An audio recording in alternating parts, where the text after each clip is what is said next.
दर्शकों, आप भी ज्यादा सोचते हैं तो इसे सुनो। अगर ज्यादा सोचने की आदत है तो इन उपायों से करें दूर।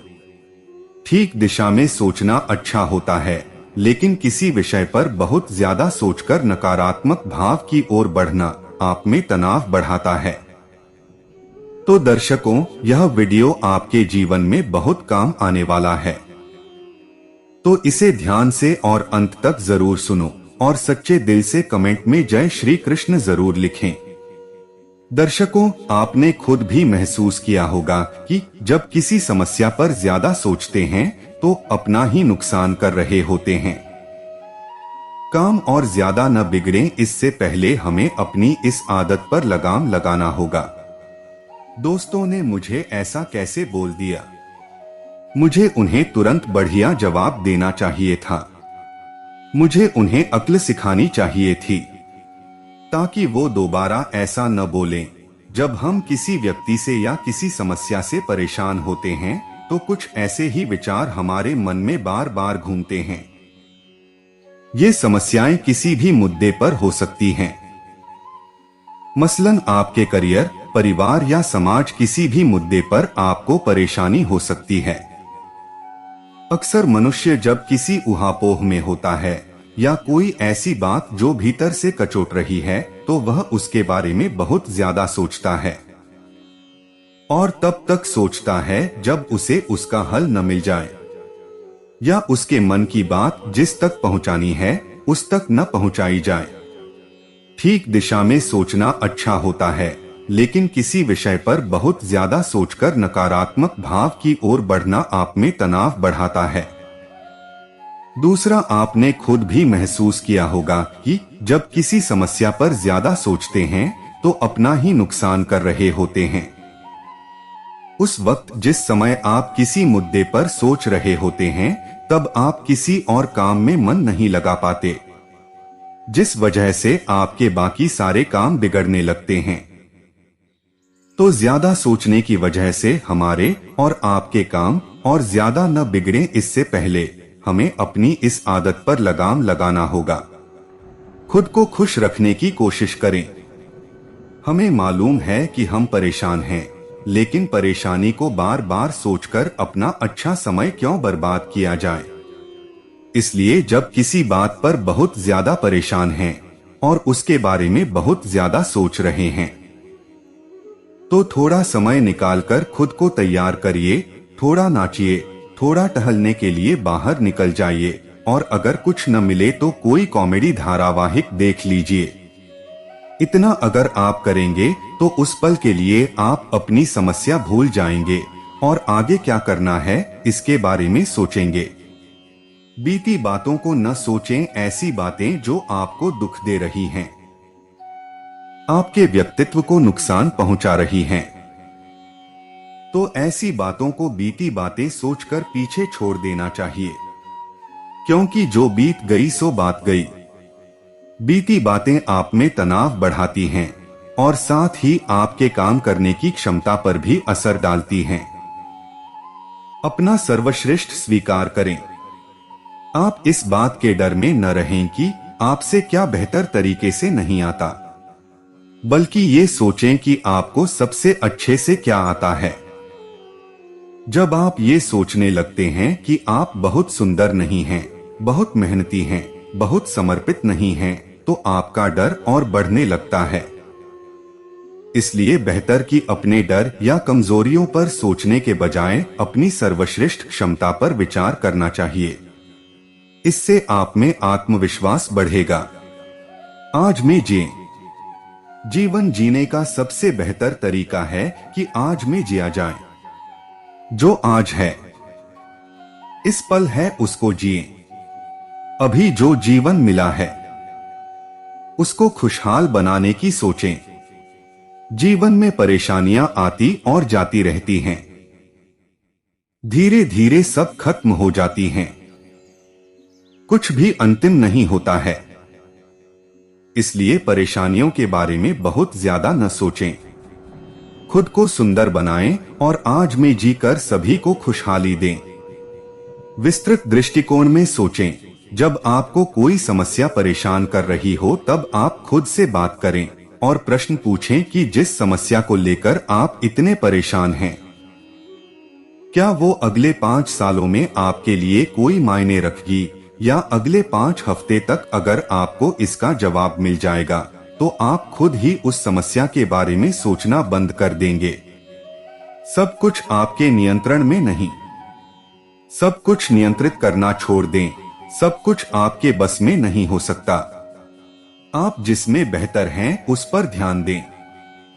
बाकी सब कुछ खुद ब खुद अच्छा होता चला जाएगा। अक्सर जब दिन भर के काम के बाद सोने का समय आता है तब नकारात्मक विचार मन में गूंजने लगते हैं। अगर ऐसे विचार मन में बार बार आ रहे हैं तो उन्हें न कहें। खुद से दृढ़ निश्चय करें कि इस विषय के बारे में अब नहीं सोचना है। खुद को व्यस्त रखें। जब आपको लगे कि आपकी ज्यादा सोचने की आदत आपके लिए परेशानी का सबब बन रही है तो खुद को ज्यादा से ज्यादा व्यस्त रखें। इससे आपकी रचनात्मकता में तो बढ़ोतरी होगी ही, साथ ही आपको खुशी भी मिलेगी। ज्यादा सोचना बंद कैसे करें? क्या आप खुद को सोचने के विवशतापूर्ण दुष्चक्र में फंसा हुआ पाते हैं? जानिए, सद्गुरु मन में फंसे रहने के बारे में क्या कह रहे हैं और यह भी बता रहे हैं कि कोई व्यक्ति कैसे इससे बाहर निकल सकता है और कैसे ज्यादा सचेतन बन सकता है। जिस पल आप किसी ऐसी चीज के साथ पहचान बना लेते हैं जो उससे अलग है, जो आप वाकई हैं, तब मन की गतिविधि शुरू हो जाती है। आप उसे रोक नहीं सकते। क्या आपने कोशिश की है? आप खुद को घास डालते हैं और बस जीवन गुजारते रहते हैं। खुद को घास डालना बंद कीजिए। 24 घंटे के लिए बैठकर मन को रोकने की भरसक कोशिश कीजिए। आप पाएंगे कि यह आपको हर जगह ले जा रहा है। 3 दिन में आप पागल हो जाएंगे। यह खराब खाना खाने के बाद पेट में गैस बनने के जैसा है। अगर आप उसे रोकने की कोशिश करते हैं तो उसका कोई फायदा नहीं है। आपको बस खराब भोजन खाना बंद कर देना है। आपकी पहचानें गलत हैं और एक बार जब पहचानें गलत हो जाती हैं तो मन की गतिविधि बिना रुके जारी रहती है। आप उसे रोक नहीं सकते, चाहे आप जो कर लें। बात बस इतनी है कि अगर यह एक सीमा के अंदर है तो आपको लगता है कि यह सामान्य है। यह सामान्य नहीं है। आप पागलपन के सामाजिक रूप से स्वीकार्य स्तर के अंदर हैं। हर कोई उसी तरह से है तो आपको लगता है कि यह ठीक है। लेकिन आप मन में एक भी विचार लाए बिना यहां यूं ही बैठने के आनंद को नहीं जानते। अगर मैं खुद को 4-5 दिनों तक बंद कर लूं तो उन 4-5 दिनों में मुझे एक भी विचार नहीं आएगा। मैं कुछ भी नहीं पढ़ूंगा, यहाँ तक कि खिड़की के बाहर भी नहीं देखूंगा। बस बिना किसी विचार के मैं बैठा रहूंगा। मान लीजिए आप शानदार सूर्योदय को देखने लगे। कुछ देर के लिए आपके विचार गायब हो गए क्योंकि कहीं विशाल कुछ घटित हो रहा है। या आप किसी ऐसे काम में डूब गए जो आपको महत्वपूर्ण लगता है। उस समय कुछ देर के लिए विचार गायब हो जाते हैं और वही आपके जीवन के सबसे सुंदर पल होते हैं।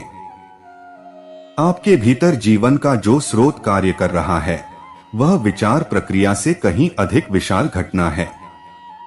अगर आप किसी अधिक विशाल चीज के संपर्क में आते हैं तो छोटी चीजें स्वाभाविक रूप से गायब हो जाती हैं। आपके भीतर जीवन का जो स्रोत कार्य कर रहा है वह विचार प्रक्रिया से कहीं अधिक विशाल घटना है। चूंकि आप उसके संपर्क में कभी नहीं आते, इसीलिए यह विचार इतना महत्वपूर्ण बन गया है। या यूं कहें कि अगर आपको अपने विचार बेहद महत्वपूर्ण लगते हैं तो इसका मतलब है आपके विकृत नजरिए में सृष्टिकर्ता का सृष्टि महत्वपूर्ण नहीं है। आपकी अपनी सृष्टि बहुत ज्यादा महत्वपूर्ण हो गई है। आप अपने भीतर मौजूद सृष्टिकर्ता पर ध्यान नहीं देते और न ही उसके सृजन पर, बस आप अपने ही सृजन से साथ व्यस्त हैं। क्या यह सृष्टिकर्ता का घोर अनादर नहीं है?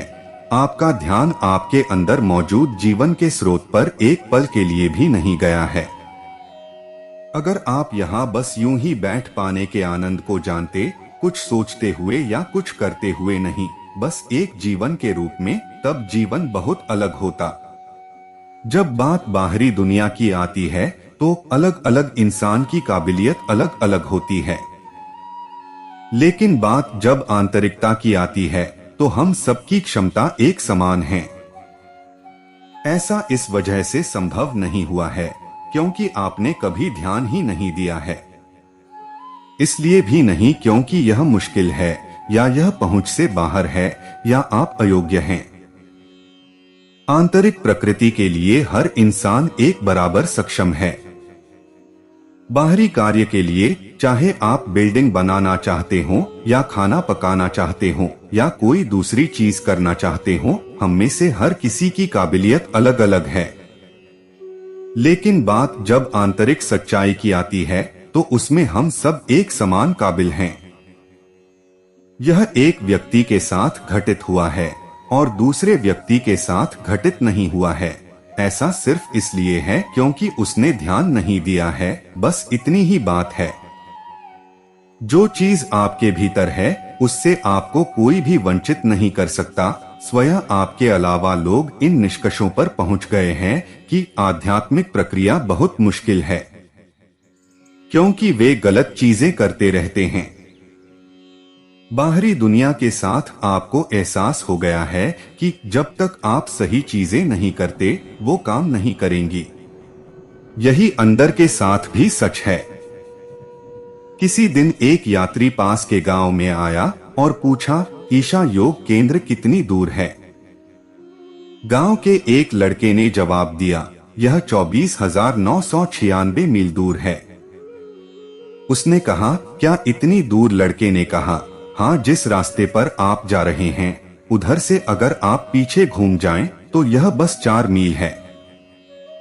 आप एक दिशा में देख रहे हैं और आध्यात्मिक होने की कोशिश कर रहे हैं। अब यह एक बहुत लंबा रास्ता है। आपको पूरे ब्रह्मांड का चक्कर लगाकर वापस आना होगा। अगर आप बस पीछे घूम जाएं तो यह यहीं पर है, क्योंकि आप जिसे खोज रहे हैं वह आपके भीतर है, आपके बाहर नहीं। जो चीज आपके भीतर है उससे आपको कोई भी वंचित नहीं कर सकता, स्वयं आपके अलावा। क्या कोई आपको अपनी ही आंतरिकता में प्रवेश करने से रोक सकता है? अगर यह नहीं हो रहा है तो आपको समझना चाहिए कि आपने आवश्यक इच्छा शक्ति नहीं पैदा की है। दूसरी कोई वजह नहीं है। क्या आप अपने मन से बाहर हैं? अभी विचार को दबाने की कोशिश मत कीजिए। सबसे बड़ी भूल ये हुई है कि लोगों ने आपको बता दिया है कि अपने मन को कंट्रोल करो। जैसे ही आप अपने मन को कंट्रोल करने की कोशिश करते हैं तो आप खत्म। मान लीजिए आप अभी शांभवी महामुद्रा का अभ्यास कर रहे हैं। अगर आप प्रक्रिया करते हैं तो वह आपके और आपके शरीर के बीच, आपके और आपके मन के बीच थोड़ी दूरी पैदा कर देगी। आप शांभवी करें और यूं ही बैठे रहें। आपका शरीर यहाँ है, आपका मन वहाँ है और जिसे आप मैं स्वयं के रूप में देखते हैं वह कहीं और है। एक बार जब यह अंतर आ जाता है तब मन के साथ कोई संघर्ष नहीं रह जाता।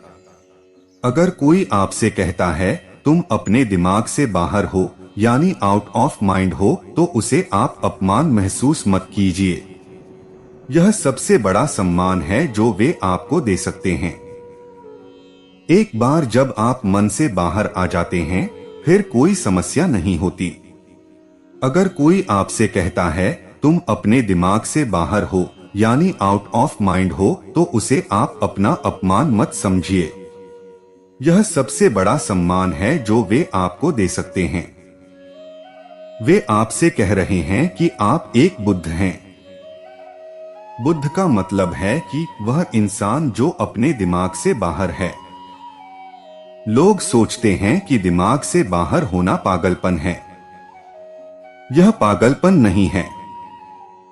पागलपन हमेशा दिमाग में होता है।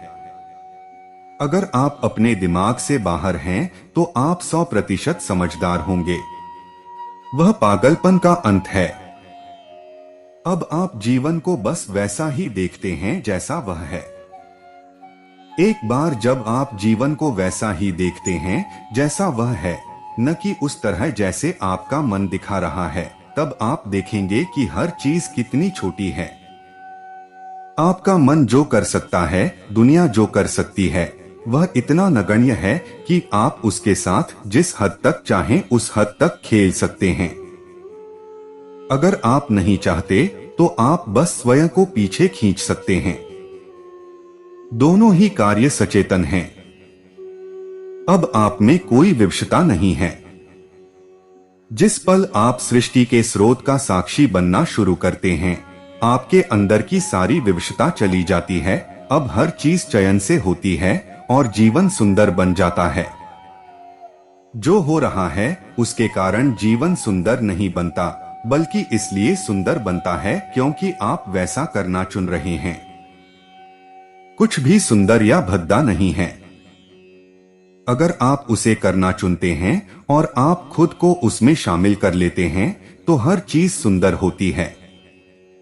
अगर वह आपके ऊपर थोपी जाती है या वह विवशतापूर्ण है तो हर चीज भयानक होती है। यही बात मानसिक गतिविधि पर लागू होती है। अगर वह सचेतन हो तो आप मन के साथ खेल सकते हैं, जो काफी शानदार साधन है। लेकिन चूंकि यह विवश है तो यह तनावपूर्ण बन गया है। जब अर्जुन अपने गांडीव को नीचे रख देते हैं तब वह सांसारिक कष्टों को महसूस कर रहे थे। वह मोह में फंस गए थे। उन्हें लगा कि वह अपने ही भाइयों को गुरुओं से कैसे युद्ध कर सकता है।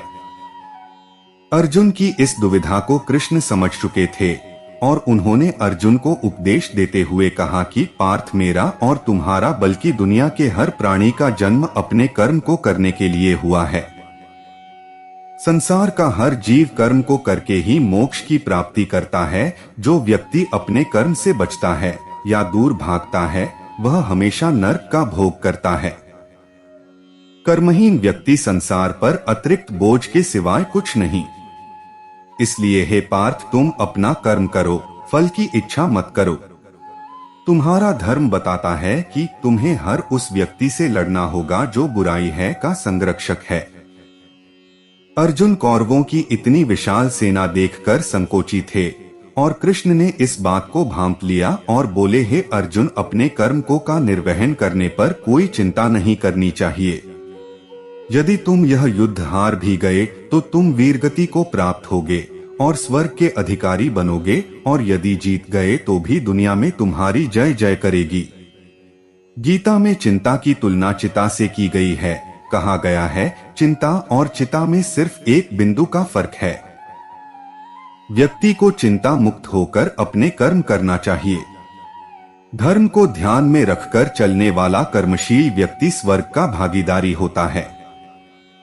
तुम्हें किसकी चिंता है? तुमने क्या पैदा किया जो तुम्हें लगता है कि नष्ट हो गया? तुम इस दुनिया में कुछ नहीं लाए। जो कुछ तुम्हारे पास है तुम्हें यहीं से मिला है। जो कुछ तुमने दिया है वही तुम्हें दिया है। तुमने जो कुछ भी लिया तुमने भगवान से लिया। तुमने जो कुछ दिया तुमने उसे दिया। तुम खाली हाथ आए हो, खाली हाथ चले जाओगे।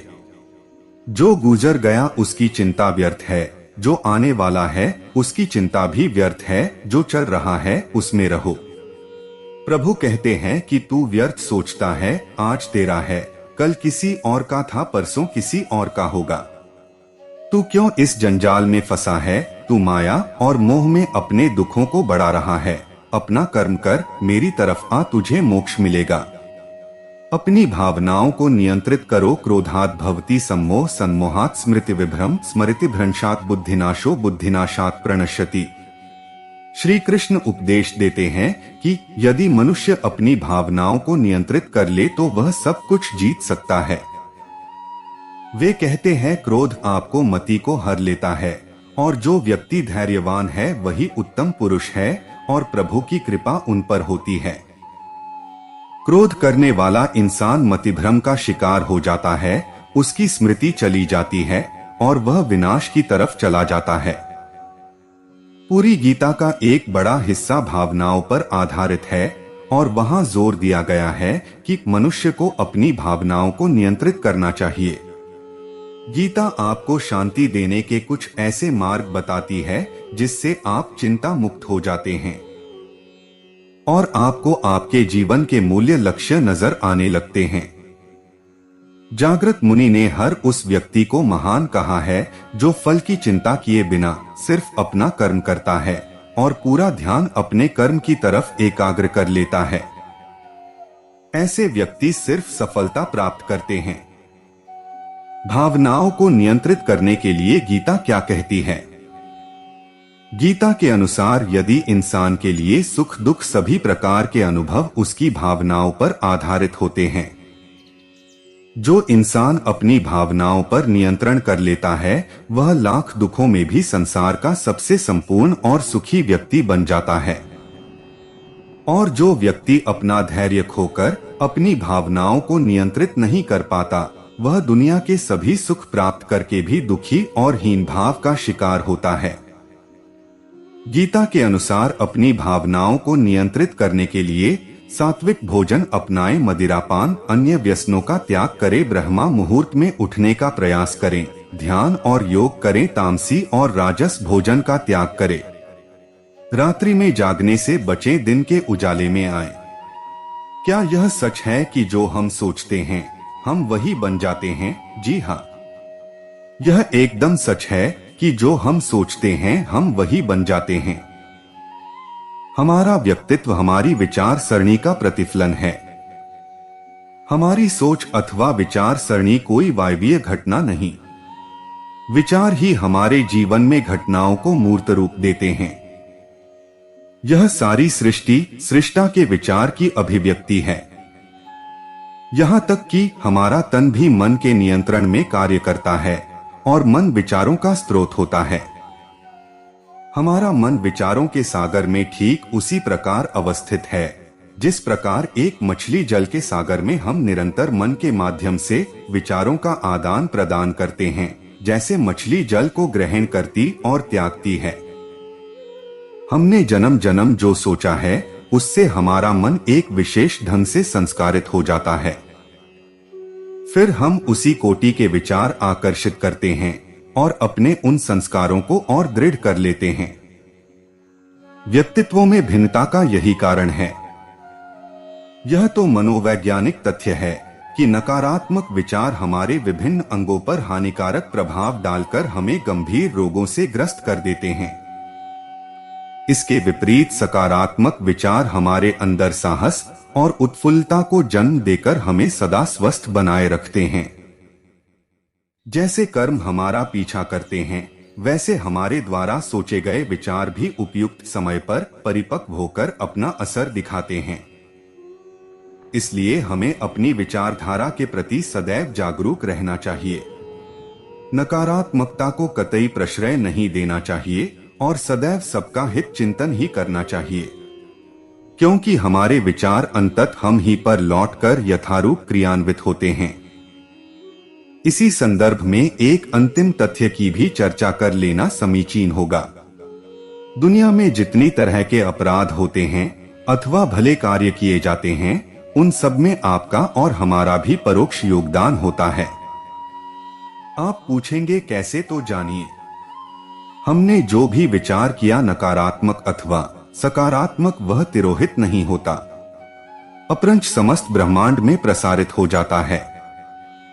नकारात्मक विचार किसी भी निम्न प्रवृत्ति के व्यक्ति द्वारा ग्रहण कर लिए जाते हैं जो उसे अपराध कारित करने हेतु प्रेरणा का स्रोत बन जाते हैं। इसके विपरीत सकारात्मक विचार सुसंस्कारित व्यक्ति द्वारा ग्रहण कर लिए जाते हैं और उसके द्वारा संपादित सत्कर्म का कारण बनते हैं। अब जब कभी हम किसी बलात्कार का समाचार पढ़ें तो अपराधी पर अंगुली उठाने के साथ साथ अपनी ओर भी देख लें कि स्त्री के प्रति हमारी लोलुप दृष्टि और हमारे पोर्न वीडियो दर्शन का भी इसमें परोक्ष हाथ है। ठीक इसी तरह किसी के भी द्वारा किए गए जन कल्याण के किसी भी कृत्य में हमारी सकारात्मक सोच का भी परोक्ष योगदान होता है। इसलिए मित्रवर, अपनी सोच सदैव सकारात्मक बनाए रखिए। समष्टि मन एक है। इसी से संसार की समस्त घटनाएं और परिस्थितियां मूर्त रूप लेती हैं और हमारे व्यष्टि मन के विचारों के समुच्चय से ही समष्टि मन की गुणवत्ता निर्धारित होती है। अब आप समझ गए होंगे हमारे विचारों की शक्ति, जो न केवल हमें बल्कि पूरी सृष्टि को प्रभावित करने की क्षमता रखते हैं। अत कहा जा सकता है कि हम वैसे ही बन जाते हैं जैसी हमारी सोच है। और साथ ही साथ यह भी सच है कि आज दुनिया जैसी है वह अधिसंख्य व्यक्तियों के वैसे विचारों के कारण ही है। यदि रोगग्रस्त और आतंकवाद से त्रस्त दुनिया को हम स्वस्थ और स्वर्ग सम रूप में ढालना चाहते हैं तो हमें विचार क्रांति की दिशा में कुछ करना पड़ेगा। हमें जाति, धर्म, भाषा, राष्ट्र प्रभृति भेदभाव से परे विचार धरातल पर प्रतिष्ठित होना पड़ेगा। तब कहीं जाकर हम लोग नकारात्मक सोच और उसके दुष्परिणामों से इस सभ्यता की रक्षा करते हुए पराचेतन का आह्वान कर पा सकेंगे, जो कि मानव जाति की अगली उद्विकासीय अवस्था है। ज्यादा सोचने वाले लोगों के लिए एक रोचक कहानी से समझते हैं। एक गांव में एक आदमी रहता था जो ताले तोड़ने के मामले में एक्सपर्ट था, यानी कि जहां कहीं भी ताले तोड़ने की बात आती थी या लॉक को खोलने की बात आती थी तो उसका नाम सबसे पहले लिया जाता था। एक दिन कुछ समझदार लोगों ने उसकी परीक्षा लेनी चाहिए और उसको बता दिया गया कि आपको इस जगह पर इस तारीख को आना है और ताले को तोड़ना है। जब वह समय के अनुसार तय दिनांक को वहां पहुंच गया तो उसको प्रतियोगिता के नियम समझा दिए गए। आपको एक बॉक्स में बिठा दिया जाएगा और उस बॉक्स को पानी में उतार दिया जाएगा। आपको ताला खोलकर बाहर आना होगा। इस बीच आपको लगता है कि ताला आपसे नहीं खुल पाएगा तो आप इमरजेंसी बटन को दबा सकते हैं और ऊपर आ सकते हैं, लेकिन आप प्रतियोगिता में हार जाएंगे। उसने सभी नियमों की हाँ कर दी और पानी में चला गया। जैसे ही वह पानी में पहुंचा तो उसने जेब में से एक तार निकाला और ताला खोलने की कोशिश करने लगा।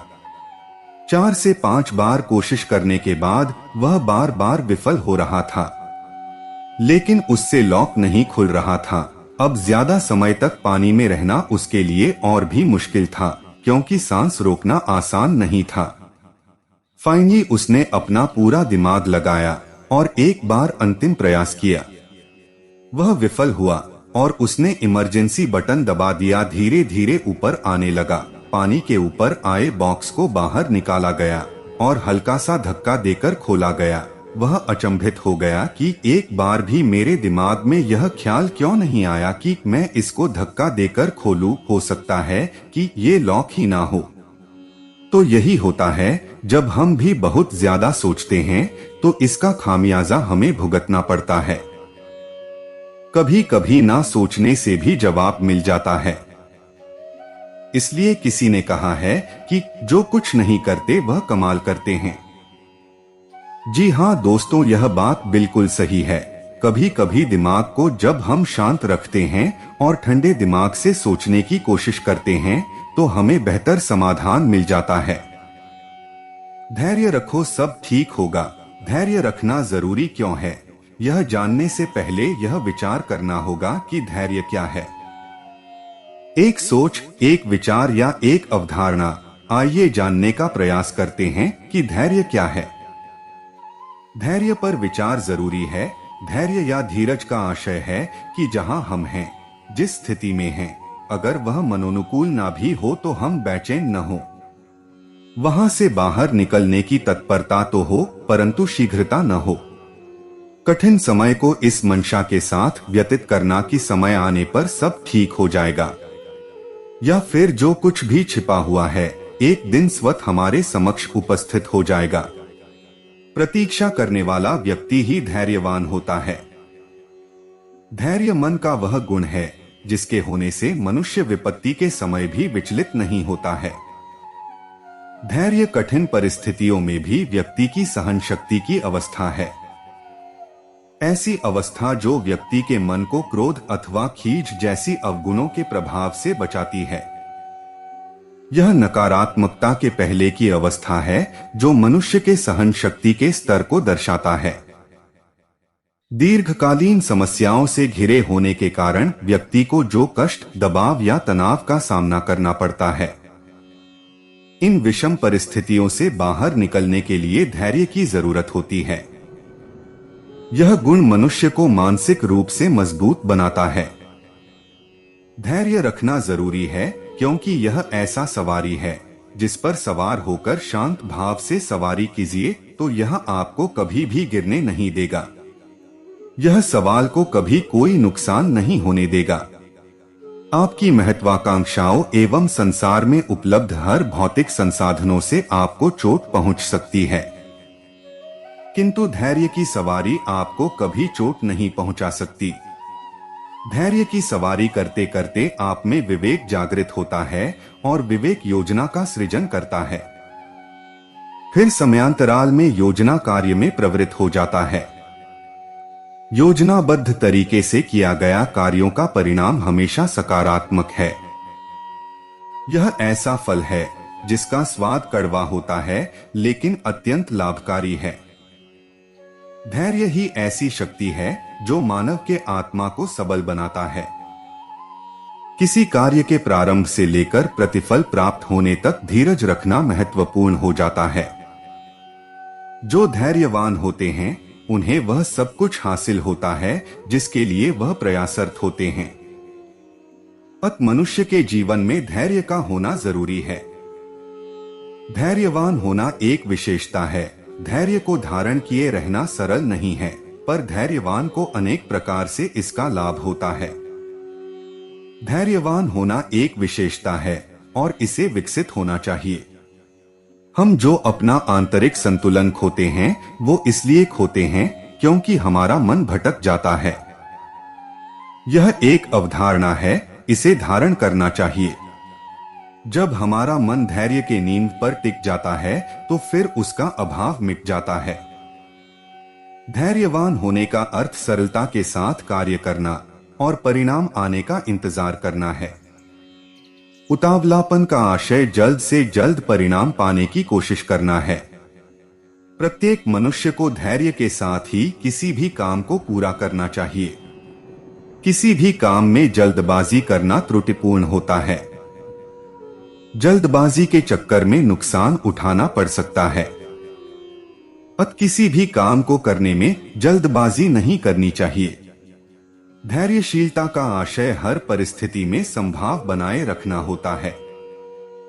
धैर्यवान वह होता है जिसके मन में स्थिरता हो, गंभीरता का भाव हो। धैर्य का उत्कृष्ट रूप हमें समंदर में दिखता है।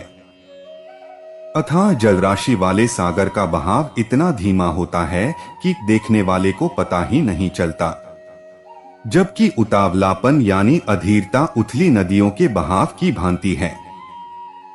धैर्यवान होने का अर्थ सरलता के साथ कदम उठाना और परिणाम का प्रतीक्षा करना है। जिंदगी के किताब में धैर्य का कवर होना बहुत जरूरी है क्योंकि वही हर पन्ने को बांध कर रखता है। धैर्य रखना बहुत कठिन है, परंतु अभ्यास से सब सरल हो जाता है। इसे कभी टूटने मत दें। हर असफलता में कुछ अच्छाई छिपी होती है जो तत्काल समझ में नहीं आती। समय बीतने के साथ वह प्रत्यक्ष हो जाता है। कबीरा धीरज के धरे हाथी मन भर खाए, तुक एक के कारणे स्वान घरे घर जाए, संत कबीरदास कहते हैं। हाथी स्थिर होकर धीरे धीरे अपना भोजन करता है और मन भर कर खाता है, जबकि कुत्ते को एक एक टुकड़ा के कारण घर घर जाना पड़ता है। अपने लालच और चंचलता के कारण उसे दर दर भटकना पड़ता है, फिर भी उसका मन नहीं भरता। सब कुछ समय के अनुकूल होता है। समय अपने गति से चलता है। हम समय को अपने अनुसार नहीं चला सकते। भाग्य अर्थात प्रारब्ध, जिसे हम जन्म के साथ लेकर इस संसार में आते हैं। किसको क्या मिला है और क्या मिलेगा, ये किस्मत की बात है। विकास की प्रत्येक प्रक्रिया एक निश्चित समय लेती है। किसी भी कार्य को संपन्न होने में वक्त लगता है। उतावला होकर, अधीर होकर कोई काम नहीं करना चाहिए। गीदड़ के जल्दबाजी के कारण कभी बेर नहीं पकते। बीज को अंकुरित होने, पेड़ के रूप में विकसित होने और फिर उसमें फल लगने में वक्त लगता है। बीज एक दिन में पेड़ नहीं हो सकता है। जानकारों ने धैर्य के महत्व को अच्छी तरह से समझा था। उन्होंने प्रकृति के इस सिद्धांत से अपने जीवन के सिद्धांत को निकाला है। उनका कहना है कि जो कुछ भी होता है वह समय के अनुकूल ही होता है। अतः हमें शांत भाव से अपना काम करना चाहिए और धैर्यपूर्वक परिणाम का इंतजार करना चाहिए। धीरे धीरे रे मना धीरे सब कुछ होए, माली सींचे 100 घड़ा ऋतु आए फल होए। संत कबीर कहते हैं कि सब काम धीरे धीरे और समय आने पर ही संपन्न होता है। माली के 100 घड़ा पानी से सींचने पर भी फल ऋतु के आने पर ही लगते हैं। कारज धीरे होत है काहे होत, अधीर समय आए तरुवर फले कौतुक सींचो नीर। कवि वृंद ने इसे अपने तरीके से समझाया है। समय आने पर ही पेड़ में फल फूल लगते हैं। अतिरिक्त प्रयास करना निरर्थक होता है। पेड़ की जड़ों को अधीर होकर चाहे जितना भी सींचो, पेड़ समय आने पर ही फल देता है। एक कुशल माली की तरह धैर्यवान बनिए। एक कुशल माली होने का भी अलग आनंद है। हर कोई बागवान बनना चाहता है। बाग में सुंदर सुगंधित फूलों के पौधे हों, स्वादिष्ट फलों के वृक्ष हों, यह सोचना गलत नहीं है। परंतु वास्तव में ऐसा ही हो, इसके लिए एक कुशल माली बनना पड़ेगा। कुशल माली से हमारा तात्पर्य उस माली से है जो अपने कार्य को पूरे लगन एवं धैर्य पूर्वक करता हो, अपने कर्तव्य के प्रति जवाबदार भी हो और सहज भी बीज रूपांतरित होकर वृक्ष बनता है और उसमें फल फूल लगते हैं। इसी में उसकी सार्थकता है। पर इस पूरी प्रक्रिया में माली का कोई वश नहीं चलता, उसका सिर्फ योगदान होता है। माली का कर्तव्य है अपने कर्म को करते रहना और बिना अधीर फल फूल लगने का इंतजार करना। धैर्य की परीक्षा प्रतिकूल परिस्थितियों में होती है। कई बार ऐसा भी होता है कि माली बीज बोता है पर बीज अंकुरित नहीं हो पाता। अगर अंकुरित हुआ भी तो पेड़ के रूप में विकसित नहीं हो पाता। अगर वृक्ष बन भी गया तो उसमें फल फूल नहीं आते।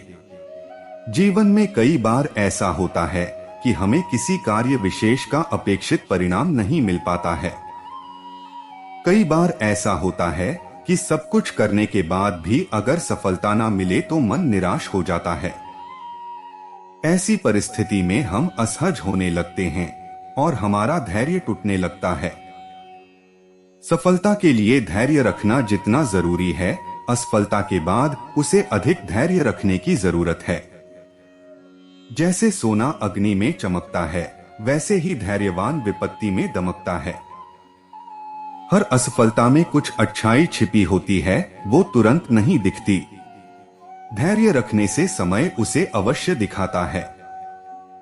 समस्या कोई भी हो, धैर्यपूर्वक ही उसका समाधान किया जा सकता है।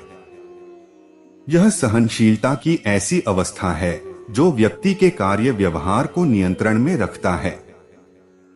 यह धैर्य ही है जो व्यक्ति को नकारात्मकता से रक्षण करता है। कठिन समय में यह विश्वास दिलाता है कि आने वाला कल बेहतर हो सकता है। प्रस्तुत है अनुभवी व्यक्तियों की कही धैर्य पर विचार जो सबके लिए लाभप्रद हो सकता है। धैर्य सफलता का एक प्रमुख घटक है। धैर्य रखिए, आसान बनने से पूर्व सभी चीजें कठिन होती हैं। हमारे असली आशीष हमें दर्द और निराशा के रूप में दिखते हैं, लेकिन हमें धैर्य रखना चाहिए। कुछ समय पश्चात उन आशीषों का सही परिणाम दिखने लगता है। हम उन्हें अच्छे रूप में देख सकते हैं। अगर दुनिया में केवल खुशी होती तो हम कभी बहादुर होना और धैर्य के साथ रहना नहीं सीख पाते। सभी महान उपलब्धियों के लिए धैर्य की जरूरत होती है। धैर्य और समय दो शक्तिशाली योद्धा हैं। जिसके पास धैर्य है वह जो चाहे वह पा सकता है। ऐसे लोगों को खोजना आसान है जो मरने के लिए तैयार हो, बजाय उनके जो धैर्य के साथ दर्द सहने के लिए तैयार हो। धीरज सारे सुखों और शक्तियों का मूल है। धैर्य हर समस्या का हल है। धैर्य और भाग्य हर चीजों पर विजय प्राप्त कर सकते हैं। धैर्य कड़वा है लेकिन उसका फल मीठा है। एक धैर्यवान व्यक्ति सामान्य परिस्थितियों में अपना धीरज नहीं खोता है। विकार हेतु सती विक्रियन्ते येषा न चेतांसी तन एव धीरा। वास्तव में वही व्यक्ति धैर्यवान है जिसका मन विकार उत्पन्न करने वाली परिस्थिति में भी विकृत नहीं होता। कालिदास बहुत गई थोड़ी रही व्याकुल मन मत होय, धीरज सबका मीत है करी कमाई न खोय। संत कबीर के उक्त दोहे का भावार्थ है कि संचित धन अगर खो भी गया तो हताश नहीं होना चाहिए। अगर बहुत कुछ खो गया हो, थोड़ा ही बचा रहे तो व्याकुल होने की जरूरत नहीं है। इस परिस्थिति में व्याकुल ना होकर यह सोचना कि यह कठिन समय एक दिन अवश्य निकल जाएगा। जो बचा है उसे बचाने रखने का धैर्य पूर्वक प्रयास करना चाहिए। कठिन परिस्थितियों में धैर्य ही हमारा सबसे बड़ा मित्र है। रहीम कवि के इस दोहे का भावार्थ है, जीवन में सुख और दुख का आना जाना लगा रहता है। अगर खराब दौर से गुजरना पड़े तो चुप बैठना ही उचित है। धीरज धारण कर मनुष्य संकट से पार पा जाता है। खराब समय भी गुजर जाता है और जो बिगड़ गया है वह सुधर भी सकता है। यदि संकट की स्थिति में वह व्याकुल हो गया तो अच्छे समय आने तक वह पूर्ण रूप से हताश हो सकता है। अत मन में धैर्य धारण करना और सही समय की प्रतीक्षा करनी चाहिए। लक्ष्य की प्राप्ति तक प्रतीक्षा करने का सामर्थ्य अगर न हो सभी प्रयास विफल हो जाते हैं। जीवन में धैर्य का होना महत्वपूर्ण है।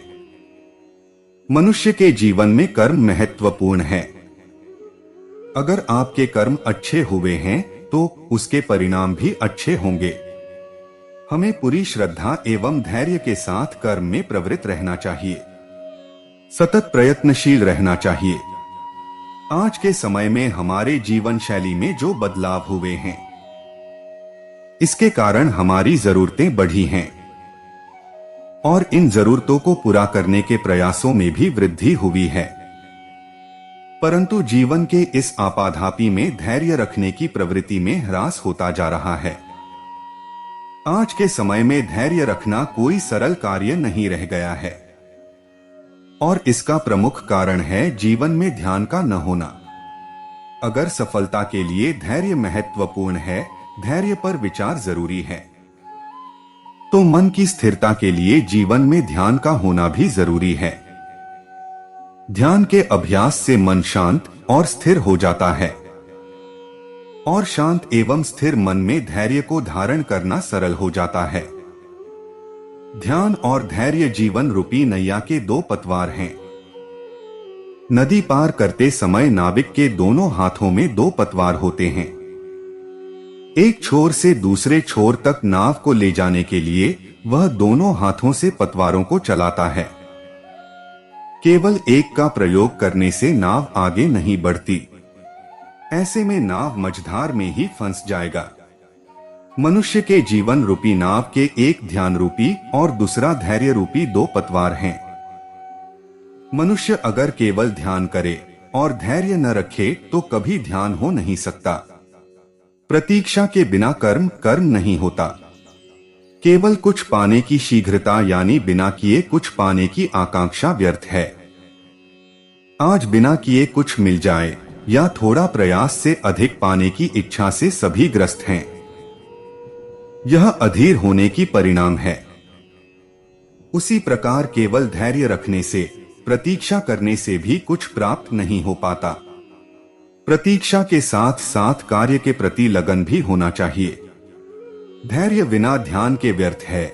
जब तक कार्य संपन्न न हो, लक्ष्य की प्राप्ति न हो, धैर्य के साथ ध्यान भी जरूरी है। और ध्यान के साथ साथ धैर्य रखना भी जरूरी है। अगर मन स्थिर न हो तो किसी काम को ठीक प्रकार से नहीं किया जा सकता, और अगर धीरज न हो तो परिणाम में देरी मन को बेचैन कर देता है। जिसके जीवन में ध्यान और धैर्य दोनों का समावेश है, वह सब कुछ पा सकता है जो वह चाहता है। ध्यान के महत्व समझना जरूरी है। धैर्य के महत्व को समझना जरूरी है। धैर्य पर विचार जरूरी है। प्रतिकूल समय में मन की शांति के लिए योग एवं ध्यान का अभ्यास करना चाहिए। थोड़ा सा समय प्रार्थना के लिए निकालें तो और भी अच्छा होगा। अभ्यास से सब सरल हो जाता है। हर सफल व्यक्ति के दिनचर्या के कुछ लक्ष्य होते हैं जो उसके अभ्यास के कारण बनते हैं। समय को किसी एक मापदंड के अनुसार परिभाषित नहीं किया जा सकता। यह एक सामान्य शब्द है, किंतु इसका आशय अपरिमित है। यह एक अवधारणा है। दो लगातार घटनाओं के घटित होने के बीच के अंतराल को समय समझा जाता है। वैज्ञानिकों के अनुसार यह एक भौतिक तत्व है।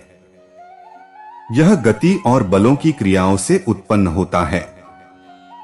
जब किसी वस्तु या पिंड के ऊपर बल या बलों का प्रयोग होता है तो वह गतिमान हो जाता है।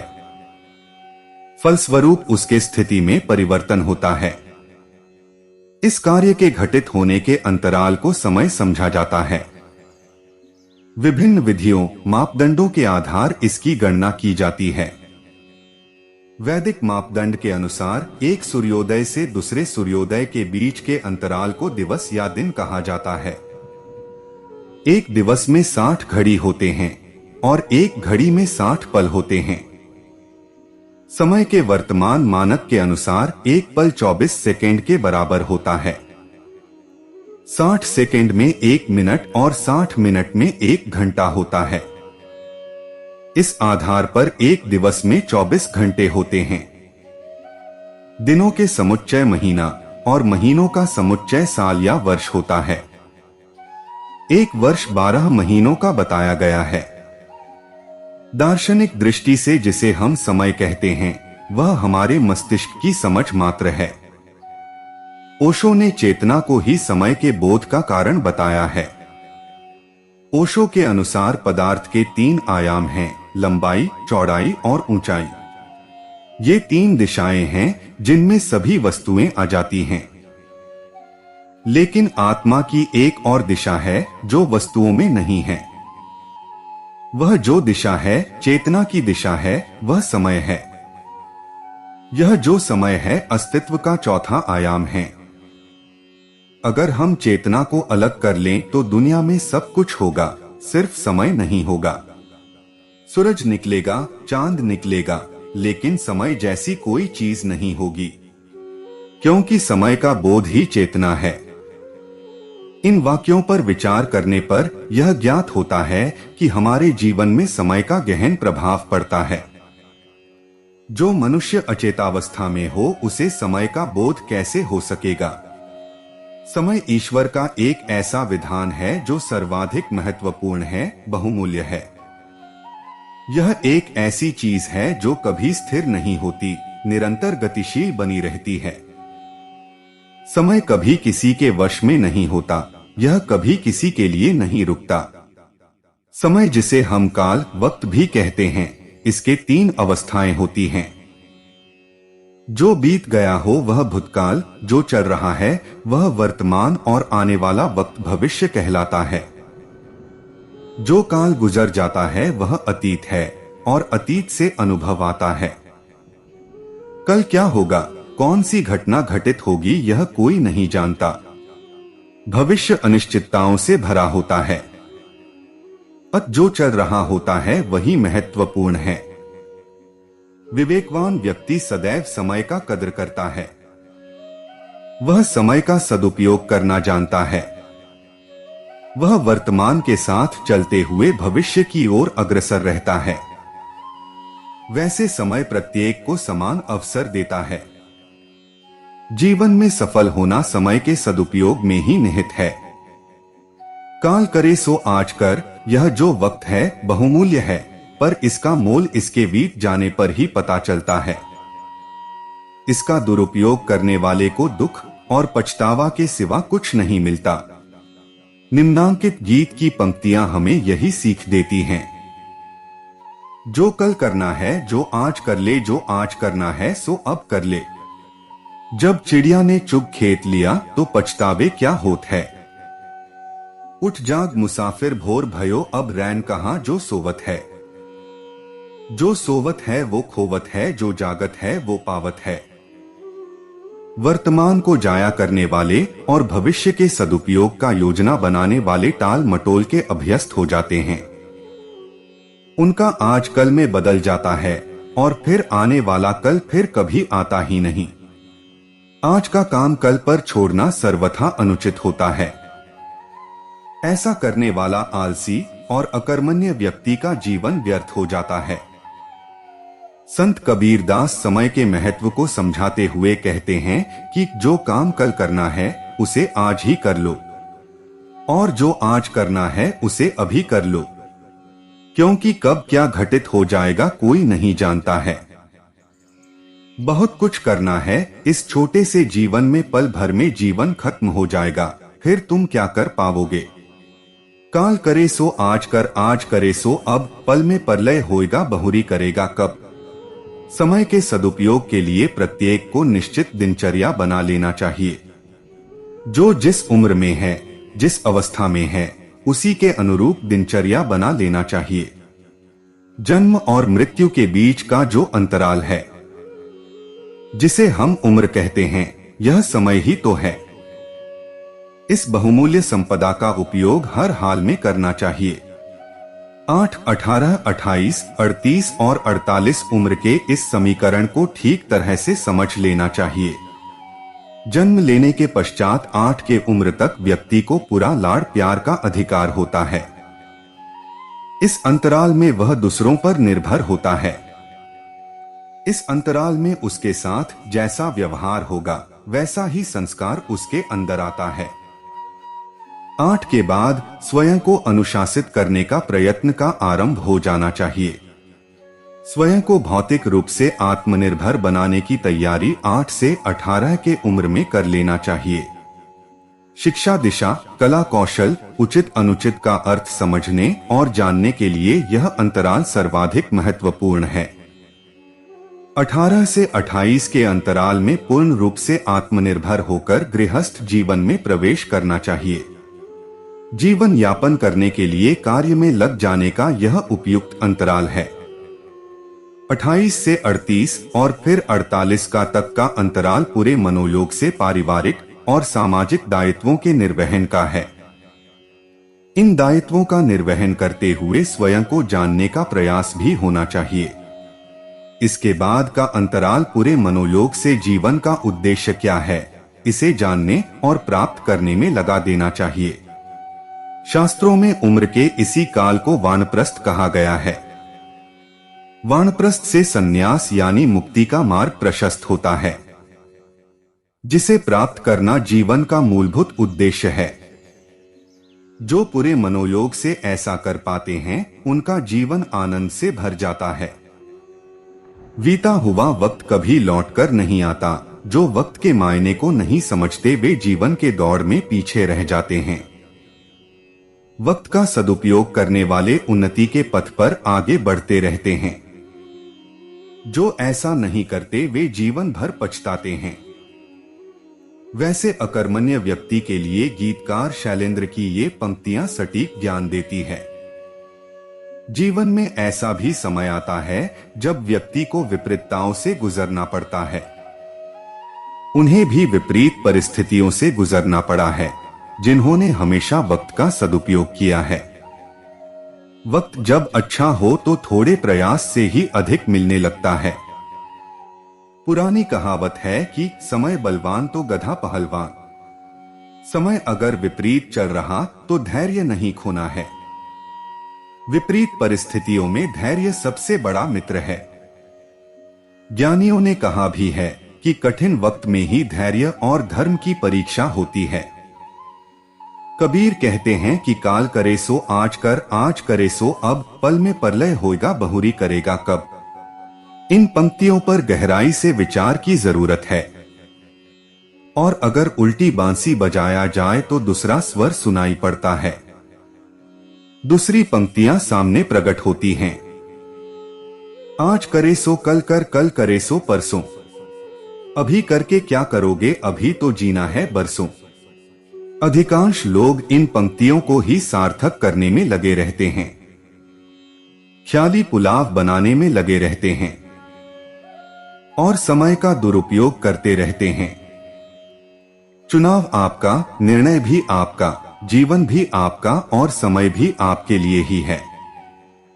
समय का उपयोग और दुरुपयोग दोनों ही स्वयं पर ही निर्भर करता है। सब कुछ समझ के स्तर पर निर्भर करता है। धैर्य रखना सीखें, समय चाहे जैसा हो धैर्य बनाए रखें, इसी में सफलता की कुंजी है। कहते हैं कि जब आपका दौर बुरा चल रहा हो तब खामोशी से इंतजार के साथ काम करते हुए उसे बिताने की जरूरत होती है। जो लोग उस वक्त को गुजार देते हैं वे उसके अनुभव से सीखते हुए बहुत बड़े बन जाते हैं। धैर्य रखना साहसी लोगों का लक्षण है। वास्तव में धैर्य का फल मीठा होता है। दरअसल जो लोग धैर्य रखते हैं उनको चीजों के विश्लेषण करने का मौका मिल जाता है। एक बार भगवान बुद्ध अपने शिष्यों के साथ किसी गांव में उपदेश देने जा रहे थे। गांव जाने के मार्ग में उनको जगह जगह बहुत से गड्ढे मिले। बुद्ध के एक शिष्य ने उन गड्ढों को देखकर जिज्ञासा प्रकट की, आखिर इस तरह गड्ढे खुदे होने का तात्पर्य क्या है। बुद्ध बोले, पानी की तलाश में किसी व्यक्ति ने इतने गड्ढे खोदे हैं। यदि वह धैर्यपूर्वक एक ही स्थान पर गड्ढा खोदता तो उसे पानी अवश्य मिल जाता, पर वह थोड़ी देर गड्ढा खोदता होगा और पानी न मिलने पर दूसरा गड्ढा खोदना शुरू कर देता होगा। व्यक्ति को परिश्रम करने के साथ धैर्य भी रखना चाहिए। इसी तरह क्रोध के क्षण में भी धैर्य का एक पल दुख के 1000 पलों से बचे रहने में हमारी सहायता करता है। कहते हैं कि जब आपका दौर बुरा चल रहा हो तब खामोशी से इंतजार के साथ काम करते हुए उसे बिताने की जरूरत होती है। जो लोग उस वक्त को गुजार देते हैं वे उसके अनुभव से सीखते हुए बहुत बड़े बन जाते हैं। दूसरे शब्दों में कहें तो जो लोग मुश्किल हालातों के सामने घुटने नहीं टेकते वे समय के साथ मजबूत होते जाते हैं, लेकिन इस मजबूती तक पहुंचने के लिए पहले उनको धैर्य की परीक्षा को पास करना होता है। किस्मत एक दिन बदलती जरूर है और जब बदलती है तो सब कुछ पलट देती है। इसलिए अपने अच्छे दिनों में अहंकार न करें और बुरे दिनों में धैर्य को भीतर धारण करें। कहते हैं कि स्वर्ग में सब कुछ है लेकिन मौत नहीं है। गीता में सब कुछ है लेकिन झूठ नहीं है। दुनिया में सब कुछ है लेकिन सुकून नहीं है। आज के इंसान में सब कुछ है लेकिन धैर्य नहीं है, जो कि इंसान की सफलता में जरूरी तत्व है। इसलिए समय चाहे जैसा हो धैर्य और संयम बनाए रखें, इसी में सफलता की कुंजी निहित है। क्या करें जब किस्मत में आपके साथ सिर्फ बुरा ही बुरा हो रहा हो? मैं किसी भी तरह की सांत्वना नहीं दूंगा। मैं संक्षेप में आपको 3 बातें कहूंगा जो मैंने खुद अपने बुरे वक्त में अपनाई हैं। बहुत ही कठिन वक्त था जो मैंने गुजारा है, उसकी बात कभी व्यक्तिगत तौर पर कर लेंगे। बुरे वक्त को पूर्व जन्म का फल मानना उन कारणों को ढक देना है जो इस बुरे वक्त की जिम्मेदार हैं। कुछ बातें हमारे वश में नहीं होती लेकिन उनका कारण जरूर होता है। मौन रहकर कारणों को समझिए। सहानुभूति की उम्मीद आपको कमजोर बनाएगी। एक शेर है, सबको हालात की रुदाद सुनाया न करो, लोग अफसाना बना लेते हैं। यही अफसाने आपको अफसोस करने की हर वजह देते हैं। कोई सहयोग नहीं देते, मौन आपकी शक्ति देता है। मैंने मौन कहा है, चेहरे पर उदासी ओढ़ने को नहीं, अभिनेता बनना पड़ेगा लेकिन जरूरी है। बुरे वक्त की वजहों को पेपर पर लिख लीजिए। आप अपने सपनों को, उम्मीदों को इस बुरे वक्त की वजह से दरकिनार नहीं कर सकते, उन्हें भी लिखिए। उन्हें पाने के लिए क्या कोशिशें कर सकते हैं, रूपरेखा बनाइए। आप अकेले ऐसे नहीं हैं जिनको बुरा वक्त घेर रहा है। आपकी काबिलियत उसको पार कर लेगी। गिरते हैं शहसवार ही मैदान में जंग में, वो तिफल क्या गिरे जो घुटनों के बल चले। काबिलियत बढ़ाइए। न वो वक्त रहा है न यह रहेगा, मूल मंत्र है। अच्छे दिन याद कीजिए, अच्छे दिन की कल्पना कीजिए। सुकून मिलेगा और ऊर्जा भी। आपकी इच्छा शक्ति इन दिनों को भी पार कर लेगी। बुरे वक्त की सीख सबसे मददगार होती है। ऐसे ही कुछ व्यक्तियों की जीवनियां पढ़िए, अच्छा संगीत सुनिए और किताबें पढ़िए। और हाँ, ऐसे वक्त में जो आपके साथ है उन्हें हमेशा साथ रखने की कोशिश कीजिए। वह आपकी बुरे वक्त की कमाई दौलत हैं। बुरी किस्मत को अच्छी किस्मत में कैसे बदला जा सकता है? धन्यवाद अनुरोध के लिए। एक शिव भक्त था, उसका नाम माधव था। उसके पास बैल के जोड़े और एक झोपड़ी के अलावा कुछ न था। रोज बैलगाड़ी से लोगों को यथास्थान पहुंचाना ही उसका काम था। रोज 50 रुपए ही किराया मिलता, उसी में गुजर करता। बेचारा बहुत ही नेक दिल का था, लेकिन कितनी भी मेहनत कर ले 50 रुपए से ज्यादा नहीं कमा पाता। चित्र गूगल से प्राप्त है। भक्त की ऐसी दशा देखकर एक दिन शिव जी ने भगवान विष्णु से कहा, प्रभु आप ही दया करे इस भक्त पर, बेचारा बहुत मेहनती है लेकिन एक रोज के भोजन की ही व्यवस्था कर पाता है। विष्णु जी बोले, क्या करूं, इसके भाग्य में सिर्फ 2 बैल और 50 रुपए प्रति दिन के हैं। वैसे आपकी कृपा हो तो कोई न कोई हल तो निकल ही जाएगा। विष्णु जी मुस्कुराने लगे। शिव जी भक्त माधव के पास भेष बदल कर गए। माधव से उन्होंने कहा, तुम्हें अधिक धन कमाने के उपाय बताऊं तो मेरी बात का अनुसरण करोगे? माधव बोला, अवश्य करूंगा, क्योंकि आप पहले इंसान हैं जो मेरे हित के बारे में सोच रहा। शिव जी बोले, तुम अपने दोनों बैल बाजार में जाकर बेच दो और जो भी पैसे मिले उससे अपनी गृहस्थी के लिए जमा कर लो, बाकी 50 रुपए से भोजन तो हो ही जाएगा। माधव ने बाजार जाकर दोनों बैल बेच दिए, जिससे अच्छी रकम मिली। लेकिन शाम को दोनों बैल भागकर उसके पास लौट आए। शिव जी भेष बदलकर वापस आए और कहा, हर रोज इन बैलों को किसी को बेच आना, वो वापस लौट आएंगे, क्योंकि तेरे भाग्य में 2 बैल और हर दिन के 50 रुपए तो हैं ही, जो तुमसे कोई नहीं छीन सकता। माधव के दिन बदलने लगे। उसने घर बनाकर विवाह किया, गृहस्थी बसाई। हमारे भाग्य में जो है उसे कोई नहीं छीन सकता, इसलिए जीवन में रिस्क ले और सही युक्ति का प्रयोग कर सही दिशा में प्रयास करे। हारने के डर से लोग प्रयास ही नहीं करते, जो कि गलत है।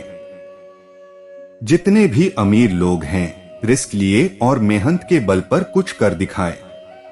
अगर गिरने के डर से छोटा बच्चा प्रयास ही न करे खड़ा होने का, तो फिर भविष्य में वो दौड़ेगा कैसे? जिस तरह से बालक बार बार गिरने पर भी पुनः प्रयास करते हुए एक दिन सीख जाता है, उसी तरह निरंतर सही प्रयास से बुरी किस्मत भी अच्छी बन जाती है। ज्यादा से ज्यादा क्या होगा, आप हार जाएंगे, फिर भी आपके किस्मत का अंश आपके पास ही रहेगा। अत निरंतर कोशिश करते रहे। कोशिशें ही अक्सर भाग्य बदल देती हैं। बुरी किस्मत को अच्छी किस्मत में कैसे बदला जा सकता है? नमस्कार, मुझे पता नहीं है कि आप एस्ट्रोलॉजी के अंदर बिलीव करते हो या नहीं करते हो, परंतु मैं एक एस्ट्रोलॉजर हूं, तो एस्ट्रोलॉजी के माध्यम से आपको यह आंसर दूंगा, सो प्लीज डोंट माइंड। सबसे पहले मैं यह कहूंगा कि हमें अपनी किस्मत को कभी भी बुरा नहीं मानना चाहिए। एस्ट्रोलॉजी के अंदर 9 प्लेनेट होते हैं, वह 9 प्लेनेट का एक अच्छा गुण होता है और एक बुरा। मतलब आप अपने जीवन को थोड़ा सा गौर से देखोगे ना, तो हमेशा आपके पास एक चीज अच्छी बनती है और एक चीज बुरी। अब जो चीज अच्छी बनती है हो सकता है हमें कुछ चीज का इतना ज्यादा महत्व नहीं है हमारे जीवन के अंदर, और जो चीज बुरी बनती है उसको हम ज्यादा महत्व दे देते हैं, या फिर हम उसी के ऊपर आस लगाए बैठे होते हैं और वही चीज नहीं बनती है, जिससे हम एक तरीके से बुरी किस्मत मान लेते हैं। एस्ट्रोलॉजी के अंदर हर चीज का एक वक्त दिया गया है। दूसरी बात यह है कि हो सकता है कि हमारा डायरेक्शन ही गलत हो, मतलब आप उस चीज के पीछे लगे हो जो चीज शायद आपके किस्मत में नहीं है, या हो सकता है उससे बेहतर चीज आपके नसीब में है, जिसके कारण आपके जीवन के अंदर कुछ रुकावटें आ रही है। तो हम सिर्फ इतना समझ ले कि हमें कब कौन सी चीज मिलने वाली है और हमें किस समय किस चीज के पीछे मेहनत करनी है, उतना सा अगर हमें डायरेक्शन का हमें पता चल जाता है ना, तो हमें हमारी किस्मत पर अफसोस नहीं रहता है। तो अब हम आपके मुख्य सवाल के ऊपर चलते हैं। सबसे पहले हमें यह समझना है कि आप जिस डायरेक्शन में हो वह डायरेक्शन प्रॉपर है या नहीं है। मैं यहाँ पर एग्जाम्पल दूंगा। कुछ हम लोगों की कुंडली के अंदर प्राइवेट सेक्टर की कंपनी में जॉब के लिए बेहतर अपॉर्चुनिटी होती है और उसके अंदर उनकी ग्रोथ भी होती है, परंतु फिर भी वह गवर्नमेंट जॉब के लिए अपने जीवन के 5-10 साल एग्जाम देने में खराब कर देते हैं। फिर जाके गवर्नमेंट जॉब मिलती है, तब पीछे मुड़कर देखते हैं तो पता चलता है कि उन्होंने 5-10 साल बिगाड़ दिया है। फिर वह गवर्नमेंट जॉब के अंदर अपनी प्रमोशन के ऊपर नजर लगाकर बैठते हैं, क्योंकि वह 5-10 साल उनको कवर करने रहते हैं। तो हमें सबसे पहले हमारे लिए कौन सा डायरेक्शन सही है उसे समझना आवश्यक रहता है। मानकर चलो कि हम कोई भी काम करने के लिए जाते हैं तो वह काम होता ही नहीं है, हम अपनी तरफ से पूरी कोशिश करते हैं, फिर भी उसका रिजल्ट हमें प्रॉपर नहीं मिलता है। तो ऐसी सिचुएशन के अंदर हमारी कुंडली के अंदर वह कौन सा प्लेनेट है जो हमारे काम के अंदर प्रॉब्लम्स क्रिएट कर रहे हैं, तो उस प्लेनेट के मंत्र की उपासना करना सबसे सरल तरीका है और इसमें कोई एक्सपेंस भी नहीं है। तीसरी बात यह है कि हम जिस लेवल की एक्सपेक्टेशन रखकर बैठे हैं उस लेवल की मेहनत करने के लिए हम समर्थ है या नहीं है। अगर हम उस लेवल की मेहनत नहीं करते हैं और एक आस लगाकर बैठे हैं कि वह चीज हमें मिल जाए, तो इसमें हमें सबसे पहले हमारी एफर्ट के बारे में सोचना चाहिए। कहीं हमारी कोशिश तो कम नहीं पड़ रही है? अगर कम पड़ रही है तो उसे पूरी तरह से कोशिश कर, फोकस लगाकर हमारी तरफ से मैक्सिमम प्रयास करना चाहिए। मेरा पर्सनल यह मानना है कि प्रारब्ध और पुरुषार्थ दोनों से किस्मत बनती है। पुरुषार्थ आपको करना है, प्रारब्ध कितना सपोर्ट कर रहा है एस्ट्रोलॉजी के माध्यम से समझना है, और उसमें जो त्रुटि है उसको पूर्ण श्रद्धा से उपासना के थ्रू सोल्व करना है। मेरे एक मित्र है, उन्होंने छोटी सी फैक्ट्री डाली हुई है, उसके अंदर उनको लॉस आ रहा था। आसपास वाले सब लोग उनको कहते थे कि तुम यह फैक्ट्री बंद कर दो क्योंकि यह रेगुलर लॉस में जाती थी।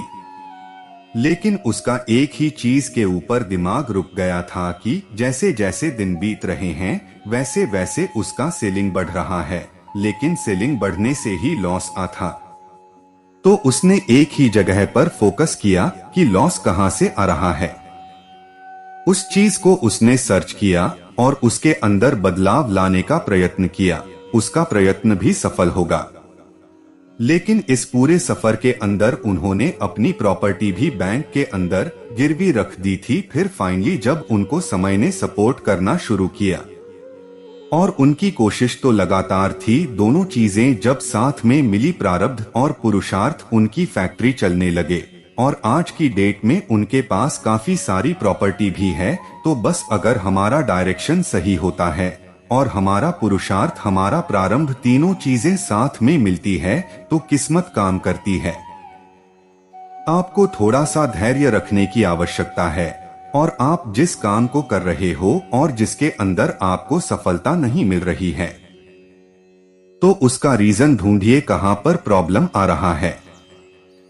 उस चीज को आप सर्च करिए और उसके ऊपर कोशिश और ज्यादा बढ़ा लीजिए। मुझे लगता है कि सफलता फिर आपको जरूर मिलेगी। हमेशा अच्छे लोगों के साथ ही बुरा क्यों होता है? एक आम निष्कर्ष तो यही है कि अगर आप शेर को नहीं छेड़ते तो इसका मतलब यह नहीं कि शेर भी आपको नहीं खाएगा। तो फिर क्या यह संसार हमेशा से इसी तरह संचालित होता आया है? शायद हाँ, इससे जुड़ी एक रोचक कहानी है। एक बार किसी जंगल में एक लड़का नदी किनारे घूम रहा था। तभी उसने एक दुखी और हताश स्वर में किसी के रोने की आवाज सुनी। उसने देखा कि एक मगरमच्छ जाल में उलझा हुआ है और मदद के लिए पुकार लगा रहा है। वह लड़का उसकी मदद करना चाहता था, परंतु उसे उस पर संदेह भी था। मगरमच्छ, कृपया मेरी मदद करो, मुझे बचा लो, मुझे रिहा कर दो। लड़का, अगर मैं आपकी मदद करता हूँ तो आप आजाद होते हुए ही मुझे खा लेंगे। मगरमच्छ, मैं उस व्यक्ति को कैसे खा सकता हूँ जिसने मेरी जान बचाई? इस विशाल वन में बहुत से जीव जंतु हैं जिन्हें मैं खा सकता हूँ। आप विश्वास रखें, मैं आपको कोई हानि नहीं पहुँचाऊंगा और सदैव आपका ऋणी रहूंगा। मगरमच्छ, मैं बहुत दिनों से भूखा हूँ, तुम एक अच्छे शिकार हो। लड़का, यह क्या बकवास है? लानत है तुम पर, मेरी भलाई का अच्छा सिला दे रहे हो तुम। मगरमच्छ, मैं क्या कर सकता हूँ, यही दुनिया का दस्तूर है। लड़का, यह तो पूर्णत अनुचित है, यह अन्याय है। मगरमच्छ, अनुचित से क्या मतलब है तुम्हारा? किसी से भी पूछ लो, वे तुम्हें बताएंगे कि यह संसार कैसे संचालित होता है।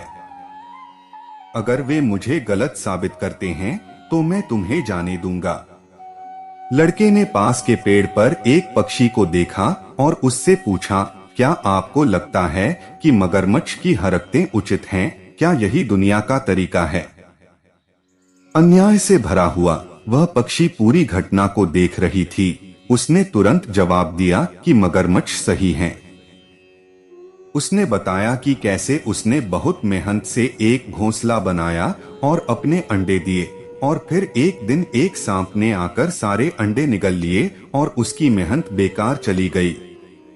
उसने कहा कि निसंदेह यह दुनिया एक उचित जगह नहीं है। इतना कहकर वह उड़ गई। मगरमच्छ, सुना तुमने?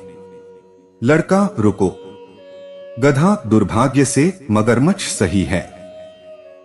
जब मैं छोटा था, मेरे मालिक ने मेरी पीठ पर बोझ लाद दी और मुझसे अधिकतम काम लिया। मैंने उसे वर्षों तक ईमानदारी से सेवा दी। अब जब मैं बूढ़ा और कमजोर हो गया तो उसने मुझे यह कहते हुए मुझे जंगल में छोड़ दिया कि वह मुझे खाना नहीं दे सकता। अब कभी भी कोई शेर मुझे अपना शिकार बना सकता है तो हाँ, मगरमच्छ सही है। इस संसार में बहुत अन्याय, असमानता और अनुचितता है। मगरमच्छ, अब बहुत हो गया, मुझे भूख लगी है, तुम ईश्वर से अपनी अंतिम प्रार्थना कर लो। लड़का, मुझे एक अंतिम अवसर दो, मुझे उस खरगोश से भी यह पूछने दो। मगरमच्छ, तुमने मुझे बचाया है, मैं तुम्हें एक अंतिम मौका देता हूँ। खरगोश, यह पूरी तरह बकवास है, ऐसा बिल्कुल नहीं है। दुनिया एक पूरी तरह से उचित जगह है। मगरमच्छ, यह क्या बकवास है? मूर्ख खरगोश, बेशक यह दुनिया एक अनुचित जगह है। मुझे देखो, मैं बिना किसी गलती के इस जाल में फंस गया था। खरगोश, ऐसा लग रहा है जैसे कोई मुंह में पान रखकर बातें कर रहा हो, स्पष्ट और जोर से बोलो। मगरमच्छ, मैं तुम्हारी चालाकी समझ रहा हूँ, मैं स्पष्ट रूप से बोलने के लिए अपना मुंह खोलूंगा और लड़का बच जाएगा। खरगोश, तुम मूर्ख हो या क्या? क्या तुम भूल गए कि तुम्हारी पूंछ कितनी मजबूत है? यदि वह भागने की कोशिश करता है तो वह मर जाएगा। तुम यहाँ के आसपास सबसे ताकतवर जानवर हो। खरगोश, भागो लड़के भागो, दूर भाग जाओ। मगरमच्छ, धोखेबाज, तुमने मेरा खाना छीन लिया, यह बहुत अनुचित है। खरगोश, उचित अनुचित की बात तुम ना ही करो तो बेहतर होगा। लड़का गांव भाग गया और सभी पुरुषों को इकट्ठा कर लिया जो अपने भाले और तलवार लेकर आए और मगरमच्छ को मार डाला। उनका पालतू कुत्ता जो उनके साथ आया था खरगोश को देखा और उसका पीछा किया। अरे अरे, लड़का चिल्लाया और अपने कुत्ते को पकड़ने की कोशिश की। इस खरगोश ने मेरी जान बचाई है, उस पर हमला मत करो। लेकिन बहुत देर हो चुकी थी। कुत्ते ने खरगोश की कोमल गर्दन में अपने नुकीले दांत दफन कर दिए थे। खरगोश अब फर की बेजान गेंद से ज्यादा कुछ नहीं था। लड़का शायद मगरमच्छ सही था। दुनिया अनहोनी और अनिश्चितता से भरी हुई है, यही जीवन है। आप कितने आध्यात्मिक या अच्छे हैं, इसका इस बात से कोई संबंध नहीं है कि आपको कितना कष्ट सहना होगा। किसी के आध्यात्मिक विकास का मतलब यह नहीं है कि वह प्रकृति के नियमों के दायरे से बाहर है। इससे कोई फर्क नहीं पड़ता कि कोई लड़का है, मगरमच्छ है, गधा है या खरगोश, जीवन में कोई गारंटी नहीं है। और शायद यह अनिश्चितता ही हमारे जीवन को साहसिक बनाती है। अच्छा या महान होना आपको शारीरिक या मानसिक रोगों से बचा नहीं सकता है। अच्छा होने का मतलब यह नहीं है कि आप सड़क दुर्घटना का शिकार नहीं हो सकते। अच्छा होने से आपके शेयर की कीमतों पर कोई असर नहीं पड़ता है। अच्छा होने मात्र से आप किसी प्रतियोगी परीक्षा में सफल नहीं हो सकते। यदि आप किसी से बहुत प्यार करते हैं और वफादार हैं, तो भी इसकी कोई गारंटी नहीं कि आपका साथी आपको धोखा नहीं दे सकता। फिर सवाल तो यही उठता है कि क्या हमें बुरा होना चाहिए? जी बिल्कुल नहीं। अच्छाई हमें चुनौतियों और कठिनाइयों का सामना करने की ताकत देती है। हमारी चुनौतियां हमें परखती हैं और उससे हमारा एक दृष्टिकोण निर्धारित होता है। बेशक हमारी अच्छाई हमें जीवन के कष्टों से नहीं बचा सकती, परंतु हमारा दृष्टिकोण हमें उस कष्ट की अवस्था में भी संबल प्रदान कर सकता है। एक उचित दृष्टिकोण के होने से आप कष्ट की अवस्था में भी दुख का अनुभव नहीं करेंगे। आपको परेशान करने की कोशिश अवश्य की जा सकती है, परंतु कोई आपको कुचल नहीं पाएगा। अच्छाई प्रार्थना है, ध्यान है, एक तप है। अच्छाई ही साक्षात ईश्वर है। अतः हर परिस्थिति में अच्छा बने रहना ही उचित है। आपने विलोम शब्द तो पढ़े होंगे, अच्छा बुरा मीठा खट्टा अथवा कड़वा, बुरा बुरा कभी पढ़ा है। जरूरी नहीं हमेशा अच्छे के साथ बुरा हो, बुरे के साथ भी होता है। अब जब वो खुद बुरा ही है तो उसे बुरा समझ ही नहीं आता। अतः हम भी वही पुराने विलोम शब्द का उपयोग करते हुए चले आ रहे हैं। अच्छे के साथ बुरा क्यों होता है? अब समझ आया बचपन से विलोम शब्द क्यों पढ़ाए जा रहे। अच्छे बुरे की आदत हो जाए, क्योंकि वह अच्छे हैं और अच्छे लोग तो रामायण युग से अग्नि परीक्षा देते आए हैं। फिर यह तो कलयुग है, इसलिए बुरा तो होगा ही। दूसरा कारण यह है कि हम अच्छे इसलिए हैं क्योंकि हमारे साथ सब कुछ अच्छा हो रहा है, और इसलिए बुराई आपकी परीक्षा तो लेगी है। अच्छे लोगों के साथ हमेशा बुरा क्यों होता है? बुरे लोग हमेशा सुखी क्यों होते हैं, जबकि अच्छे लोगों को सब परेशान करते हैं? जो लोग अच्छे होते हैं, भगवान उनके साथ हमेशा गलत ही क्यों करते हैं? अच्छे लोग हमेशा परेशान ही रहते हैं और उनका जल्द ही स्वर्गवास हो जाता है। ऐसा क्यों होता है? अरे अरे रुकिए, ऐसी मानसिकता बना लेना ही बहुत से बुराइयों या दुख को न्योता देने जैसा है। चलिए विस्तार से बात करते हैं। अगर शेर हिरण को खाएगा नहीं तो क्या होगा? वो भूखा मर जाएगा है ना मानते हैं ना ये बात। अब शेर हिरण को खा रहा है, वह बुरा है ना, मगर ये उसके जीवन के लिए जरूरी भी तो है, नहीं तो वो खुद मार जाएगा। हर बुरा करने वाला किसी न किसी परिस्थितियों में फंसा हुआ इंसान होता है या अपने सर्वाइवल के लिए करता है जो करता है। मेरा मानना है कि जीवन में हर इंसान अच्छा भी है, बुरा भी है। अच्छाई के बिना बुराई का कोई अस्तित्व नहीं है और बुराई के बिना अच्छाई का, ये सब एक ही सिक्के के पहलू हैं। फिर भी मैं ये मानती हूँ कि परमपिता जिसने हमें बनाया है वो किसी के साथ ना इंसाफी नहीं करता है। आज अगर आपके साथ बुरा हो रहा है तो सिर्फ आपको कुछ सिखाया जा रहा हो। आशावादी रहें, किसी ऐसी मानसिकता में न फंसे जो आपको दुख की तरफ ले जाए।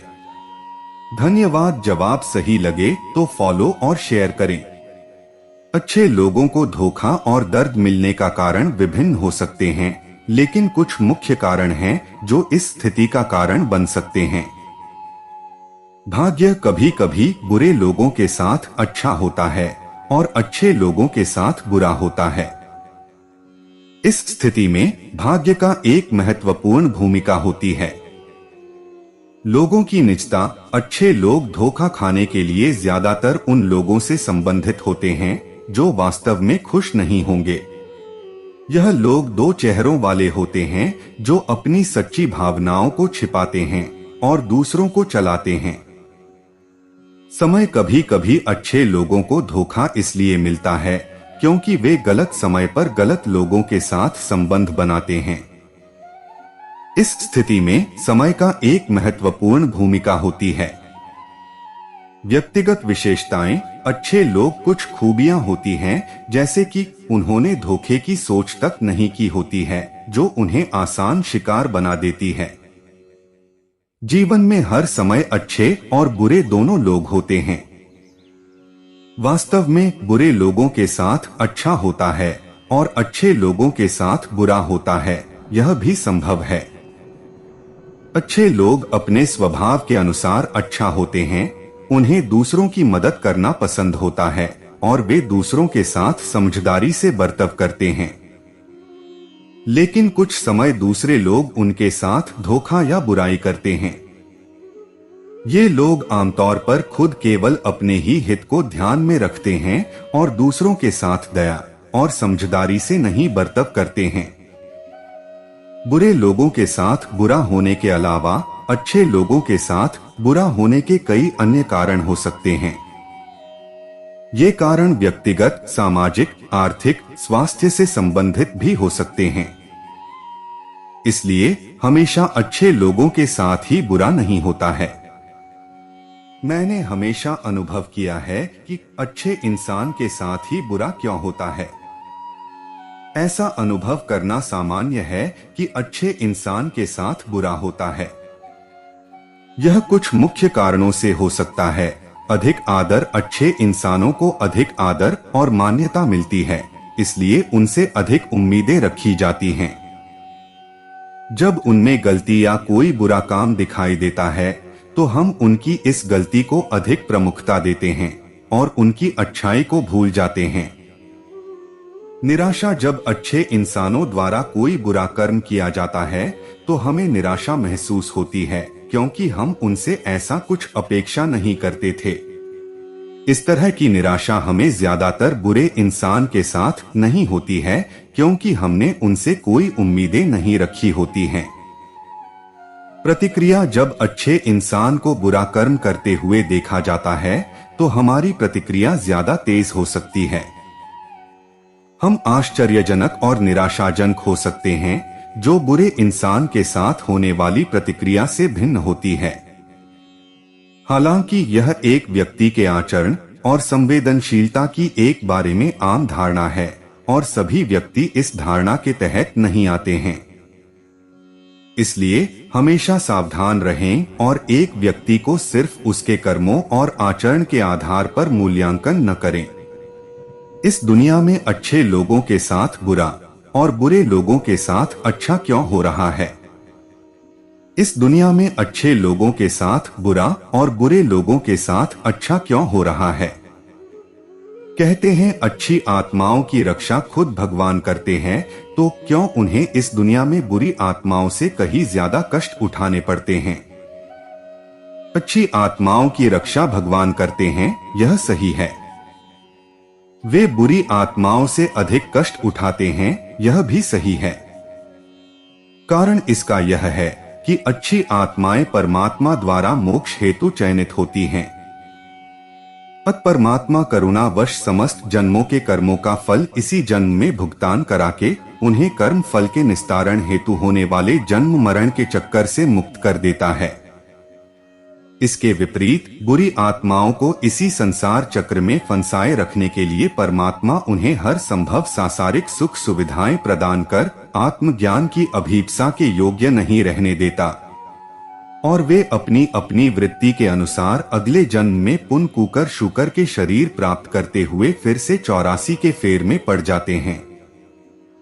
मजे की बात तो यह है कि परमात्मा ऐसे लोगों की बुद्धि का हरण कर उन्हें नास्तिक बना देता है। फलस्वरूप उनका अहंकार उन्हें जोर शोर से पाप कर्मों में संलग्न कर उनके लिए निम्न योनियों का मार्ग प्रशस्त कर देता है। दूसरी ओर परमात्मा अच्छी आत्मा वाले व्यक्तियों की बुद्धि को प्रज्ञा में परिवर्तित कर देता है, जिसके फलस्वरूप वे अपने कष्टों को प्रभु प्रसाद समझकर शांति से सहन करते हैं और मन में कोई दुख नहीं आने देते। उनका मन ईश प्रणिधान की ओर आकर्षित हो जाता है। यही कारण है कि महाभारत में कुंती श्री कृष्ण से यही वर मांगती है कि हे प्रभु, मुझे सदा कष्टों के बीच रखना, ताकि मैं सदा आपका स्मरण करती रहूं। लोगों का भला चाहने वाले के साथ हमेशा बुरा ही क्यों होता है? आपका कहना सही नहीं है। बुरा करने वाले के साथ एक दिन बुरा अवश्य होता है। भला चाहने वाले कभी किसी कामना से भला नहीं करते और जो कामना से भला करते हैं वह भलाई की श्रेणी में नहीं आता। भले करना क्या होता है? लोग दो तरह से भला करते हैं, एक तो स्वभाव वश और दूसरा कामना वश। हम दोनों को एक श्रेणी में नहीं रख सकते हैं। दूसरा भला बुरा करने की अपेक्षा अधिक खतरनाक होता है। भला करने के बाद अपेक्षित परिणाम न मिलने पर उसकी प्रतिक्रिया के फल स्वरूप अनेक कुविचार जन्म ले लेते हैं। जो स्वभाव वश या बिना कामना के भला करते हैं वह भला करके भूल जाते हैं।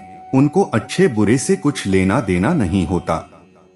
उनके साथ क्या हुआ इस पर भी विचार नहीं करते। इस तरह के व्यक्ति मिलते कहाँ हैं?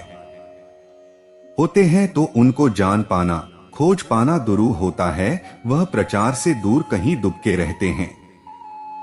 यह कहना कि भला करने वाले के साथ हमेशा बुरा होता है, वह इसलिए होता है क्योंकि भला करते समय उसकी नीयत भी ठीक नहीं होती है। लालच वश किए भले की परिणति ऐसी ही होती है।